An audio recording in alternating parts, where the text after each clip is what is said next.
Hello नमस्कार दोस्तों, मैं रुपेश साहू आपका हमारे यूट्यूब चैनल में स्वागत करता हूं। तो दोस्तों, आज के इस वीडियो में हम बात करेंगे आरआरबी एनटीपीसी ग्रेजुएट और अंडर ग्रेजुएट लेवल का जो अभी एग्ज़ाम चल रहा है।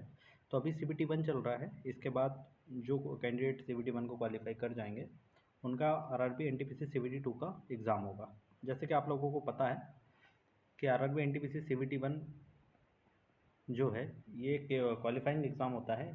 इससे 15 टाइम्स है ना, नंबर ऑफ़ वैकेंसीज़ के 15 टाइम जो कैंडिडेट्स है ये सीबीटी 2 के लिए क्वालिफाई करेंगे।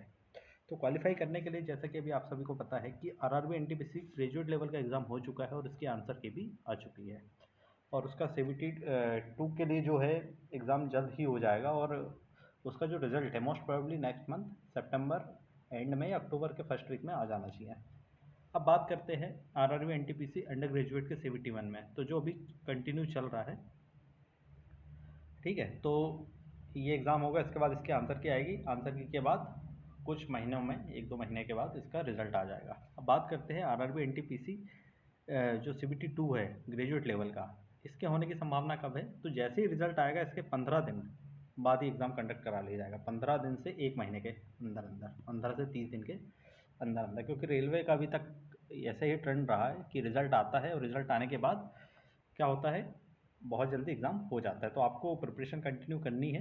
प्रिपरेशन में बिल्कुल भी आपको अभी मतलब लापरवाही नहीं करनी है। यदि आपके यूआर कैटेगरी से 65 प्लस मार्क्स बन रहे हैं किसी भी बोर्ड से, आपको ध्यान नहीं देना है। तो आपको सीबीटी 2 के लिए एकदम लग जाना है, ठीक है। और ओबीसी कैंडिडेट जो है तो इससे 3 नंबर कम कर सकते हैं, मतलब 62 नंबर के आसपास यदि आपके बन रहे हैं ओबीसी कैटेगरी से किसी भी बोर्ड से, तो आपको तैयारी करनी चाहिए, क्योंकि तैयारी आपकी कभी भी बेकार नहीं जाएगी। और भी एग्ज़ाम जो रेलवे के चल रहे हैं, आप अपनी तैयारी उनमें काम आ जाएगी आपको, ठीक है।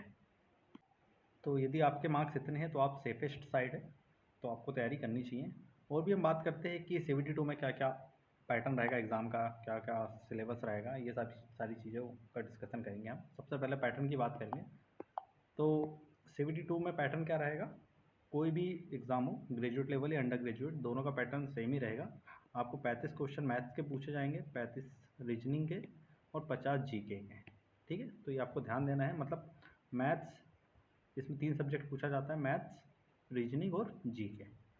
तो ये आपको प्रिपेयर करना है। इसमें सबसे बड़ा जो सिलेक्शन के लिए जो सबसे रोल चेंजिंग होती है वो है जीके। यदि आपकी जीके में कमांड अच्छी है तो आप संभवतः बाकी लोगों से आगे निकल जाओगे, क्योंकि मैथ रीजनिंग जो एक पढ़ने वाला कैंडिडेट होता है या एस्पिरेंट होता है वो कर ही लेता है।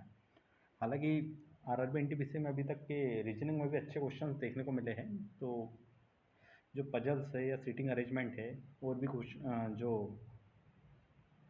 जो क्वेश्चंस है वो काफ़ी अच्छे लेवल के आते हैं। तो आपको सारे ही सब्जेक्ट को में कमांड बना के चलनी है। यदि आपका एक भी सब्जेक्ट इसमें वीक रह जाता है तो आप सिलेक्शन की रेस से बहुत दूर चले जाओगे। तो आपको ध्यान देना है इसमें 35 क्वेश्चन मैथ के, 35 रीजनिंग के और 50 जीके के। जीके यहाँ पे गेम चेंजिंग होता है, ठीक है। अगला जो है हाउ टू प्रिपेयर। तो इसमें आप मैथ रीजनिंग के लिए तो प्रीवियस ईयर जो क्वेश्चन है वही सॉल्व करो, और आप एसएससी के क्वेश्चंस को सॉल्व कर सकते हैं, जो कि अभी हाल ही में पिछले 5 सालों में जो एग्ज़ाम कंडक्ट हुए हैं एसएससी सीजीएल लेवल के, यदि आप उनको करते हो तो आपको बहुत ज़्यादा बेनिफिशियल रहेगा। आप ईज़िली ये एग्ज़ाम को कर पाओगे।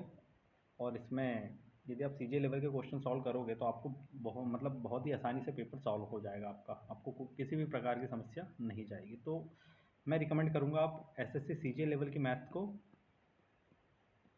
सॉल्व करें। और रीजनिंग जो है आप बैंकिंग लेवल में जा सकते हैं। बैंकिंग लेवल तो बहुत ज़्यादा हो जाएगा, लेकिन आप उसको टच कर सकते हो, ठीक है, हल्का सा। अब बात करते हैं एग्ज़ाम टाइम की। तो कितना टाइम आपको मिलता है सीबीटी 2 के लिए भी आपको जितना सीबीटी 1 में टाइम मिला था उतना ही मिलेगा। जैसे कि सीबीटी 1 का पैटर्न आपको पता होगा, 30 क्वेश्चन मैथ के, 30 रीजनिंग के और 40 क्वेश्चन जीके के। यहाँ पे मैथ रीजनिंग के 5-5 क्वेश्चन बढ़ा दिए जाते हैं और 10 क्वेश्चन जीके के बढ़ा दिए जाते हैं। तो ये सीबीटी 2 का पैटर्न हो जाता है। इसमें आपको सेम टाइम मिलेगा 90 मिनट। 90 मिनट में आपको करना होता है।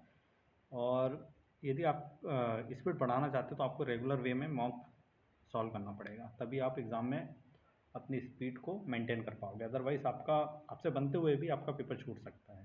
तो आपको इन बातों का ध्यान देना है। मिलते हैं अगले वीडियो में। धन्यवाद।